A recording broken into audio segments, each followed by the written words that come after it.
Gunung Uhud, namanya terdokumentasikan secara epik oleh sejarah sebagai bagian dari perjuangan Nabi Muhammad SAW dan para sahabatnya menghadapi kaum Quraisy. Bulan Syawal tahun ketiga Hijriah, gunung ini menjadi saksi bagaimana akhir dari sebuah perang bisa memberi pelajaran berharga bagi kaum muslimin. Setahun sebelumnya, pertempuran pertama kaum muslim melawan Quraisy Mekah terjadi di Lembah Badar. Perang tersebut membuat Nabi Muhammad tidak hanya dikenal sebagai pemimpin agama, tetapi juga ahli strategi perang yang mumpuni. Abu Sufyan, salah satu pemimpin Quraisy Mekah, segera melakukan persiapan besar-besaran demi pembalasan. Tokoh Quraisy ini sangat terpukul atas kekalahan di Lembah Badar, sehingga melakukan persiapan yang benar-benar matang. Bukan hanya pasukan infanteri yang dipersiapkan, tetapi juga pasukan berkuda atau yang dikenal sebagai kavaleri.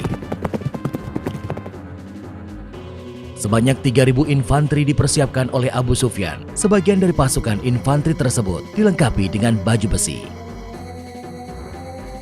Dalam waktu yang singkat, Abu Sufyan berhasil mengumpulkan pasukan yang terdiri dari 3.000 infanteri dan 200 kavaleri. Dan sekarang mereka pun menuju Madinah. Bukan hanya pasukan yang besar dan bersenjata lengkap, Abu Sufyan juga membawa pakar strategi perang berpengalaman, Khalid bin Walid.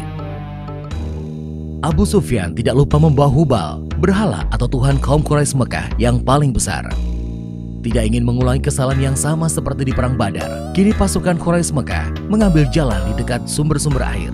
Mereka mengambil tempat perkemahan di Lembah Sabkhah, sebuah tempat yang memiliki 2 mata air.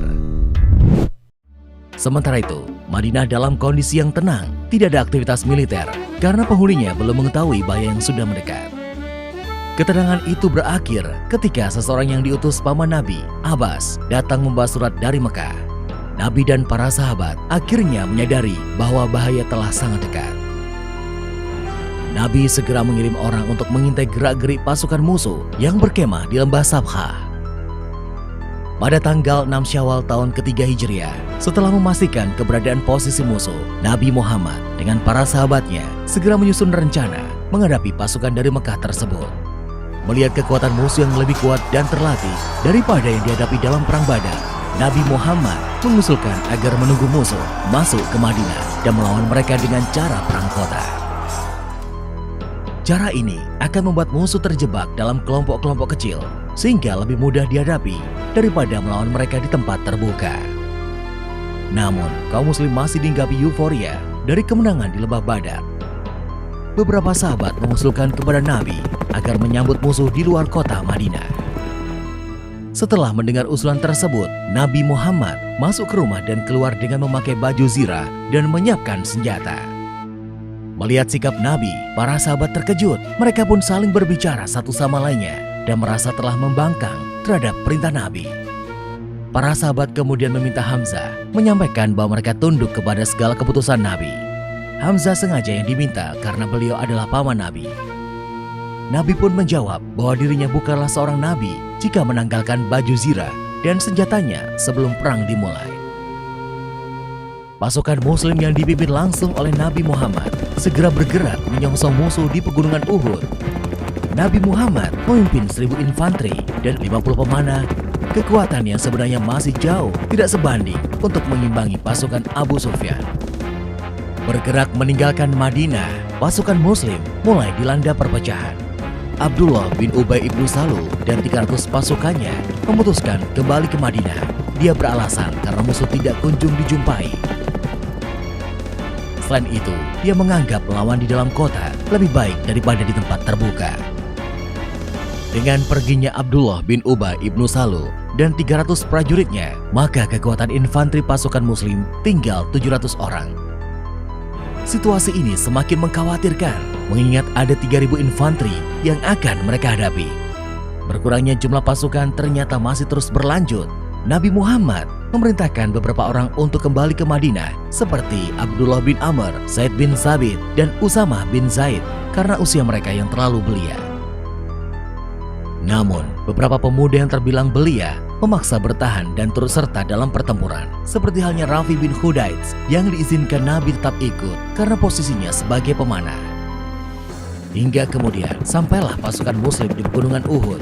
Nabi Muhammad melihat sekelilingnya dan segera mengatur strategi. Nabi Muhammad menempatkan 50 pemanah di sebuah bukit di pegunungan Uhud sebagai pelindung infanteri yang berada di bawahnya. Para pemanah ini diharapkan akan mengacaukan konsolidasi pasukan Quraisy yang jumlahnya lebih dari 3 kali lipat pasukan muslim. Nabi Muhammad memberikan pesan penting kepada pasukan pemanah tersebut bahwa mereka jangan sampai meninggalkan posisinya dalam situasi apapun. Apakah pasukan di bawah mereka menang atau kalah, pasukan pemanah harus tetap siaga di posisinya. Dan perang pun sudah diambang mata seiring pasukan Quraisy Mekah yang semakin dekat. Perang pun semakin mendekat. Pasukan muslim yang dipimpin langsung oleh Nabi Muhammad membentuk formasi tempur di Gunung Uhud. Pasukan Quraisy Mekah tidak menduga bahwa mereka akan bertemu pasukan muslim di Gunung Uhud. Dua kekuatan sudah saling berhadap-hadapan. Sesuai tradisi bangsa Arab, mereka akan saling mengirimkan wakilnya dalam duel 1 lawan 1. Duel antara wakil dari pihak pasukan muslim dan pasukan Quraisy berlangsung sangat menegangkan. Hasil dari duel tersebut sedikit banyak akan mempengaruhi mental dari pasukan yang diwakilinya. Seperti kejadian di Lembah Badar, wakil dari kaum Quraisy lagi-lagi mengalami kekalahan dalam duel tanding tersebut. Setelah duel tanding, perang yang sebenarnya pun berlangsung. Pasukan kavaleri Quraisy bergerak lebih dahulu dan diikuti infanteri. Sedangkan pasukan muslim bersiap sambil menghunuskan tombaknya menyambut gerak maju pasukan Quraisy. Begitu pasukan Quraisy Mekah semakin dekat, tiba-tiba saja anak-anak panah berhamburan dari puncak Gunung Uhud. Hujan anak panah membuat kavaleri tertahan. Mereka harus menghindari anak-anak panah yang menghujam mereka tanpa henti. Melihat kavaleri mereka tertahan oleh serbuan anak panah, infanteri Quraisy Mekah bergerak maju. Kedatangan mereka disambut oleh pasukan muslim yang sudah siap dalam posisi tempur. Setelah berhasil menghindari hujan anak panah, pasukan kavaleri Quraisy Mekah mundur untuk melakukan konsolidasi ulang. Hujan anak panah dan jatuhnya korban di pihak pasukan kavaleri membuat mereka mencari cara lain untuk merangsek maju. Begitu melihat kavaleri mundur, pasukan pemanah di puncak Uhud mengalihkan sasaran mereka ke bagian ekor infanteri Quraisy Mekah. Meskipun dilengkapi dengan baju zirah, pasukan infanteri tersebut tetap kewalahan menghadapi hujan anak panah. Pasukan infanteri Quraisy terbelah akibat serbuan anak panah yang mengacaukan barisan belakang mereka. Mengetahui pasukan di belakang mereka telah mundur, bagian depan infanteri Quraisy Mekah mulai jatuh mental. Mereka terjebak di antara hujan anak panah di belakang dan pasukan muslim yang terkoordinasi rapi di depan mereka. Tidak ada pilihan lain bagi infanteri yang di depan selain mundur. Sambil melindungi diri dari sergapan anak panah, mereka mundur untuk menggabungkan diri dengan pasukan di belakang. Mundur dalam kondisi panik, pasukan Quraisy Mekah tidak menghiraukan kawan-kawan mereka yang terluka maupun mati. Perlengkapan yang mereka miliki pun ditinggalkan begitu saja. Pasukan tersebut benar-benar kocar-kacir mencari perlindungan. Sementara itu, pasukan pemanah yang melihat mundurnya pasukan Mekah melihat banyak barang bawaannya ditinggalkan. Pasukan pemanah tergiur oleh harta rampasan perang, segera menuruni bukit. Ibnu Jubair, pemimpin pasukan pemanah, memperingatkan dengan sekuat tenaga agar tidak melupakan pesan Nabi. Tapi sia-sia, para pasukan pemanah tersebut turun dari bukit di pegunungan Uhud. Di lain pihak, turunnya pasukan pemanah tersebut dilihat oleh Khalid bin Walid dari pihak Quraisy. Nalurinya sebagai ahli strategi perang berpengalaman segera bicara. Dia melihat pasukan Nabi Muhammad telah melakukan kecerobohan dalam posisinya yang sudah unggul. Khalid bin Walid yang melihat peluang pun melakukan serangan balik. Dia membawa kavalerinya bergerak melingkar ke belakang Gunung Uhud. Kemenangan pasukan muslim yang sudah di depan mata itu berubah menjadi bencana ketika secara tiba-tiba kavaleri yang dipimpin Khalid bin Walid menyerang dari belakang.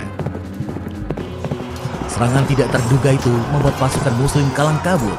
Situasi semakin parah setelah pasukan infanteri Quraisy Mekah menyerang dari depan. Pasukan muslim pun terkepung di kaki Gunung Uhud. Di tengah kepanikan tersebut, para sahabat masih memikirkan keselamatan Nabi Muhammad. Beberapa di antara mereka menjadi perisai hidup bagi keselamatan Nabi. Mereka gugur, syahid dengan tubuh penuh anak panah. Namun pengorbanan mereka tidak sia-sia. Nabi Muhammad berhasil selamat dari kepungan tersebut. bertempur tanpa koordinasi, pasukan Muslim menderita korban yang cukup banyak. Salah satu korban tersebut adalah Hamzah bin Abdul Muthalib, paman dari Nabi. Korban yang jatuh di pihak Quraisy Mekah pun terbilang banyak, meskipun tidak sebanyak yang diderita pasukan Muslim. Setelah bertempur beberapa saat lamanya, pasukan Quraisy memutuskan mundur dan kembali ke Mekah. Setelah perang usai, Nabi mensolatkan dan memakamkan para sahabat yang gugur syahid di Gunung Uhud. Nabi sendiri mengalami luka-luka yang cukup parah. Situasi kacau akibat kelalaian yang dilakukan oleh sebagian pasukan Muslim memberikan mereka pelajaran berharga tentang pentingnya persatuan dan kepatuhan pada perintah pemimpin dalam sebuah peperangan. Hari itu juga, pasukan Muslim dan Nabi Muhammad kembali ke Madinah. Berdasarkan pelajaran berharga dari Gunung Uhud, Nabi Muhammad dan para sahabatnya bersiap menghadapi peperangan berikutnya.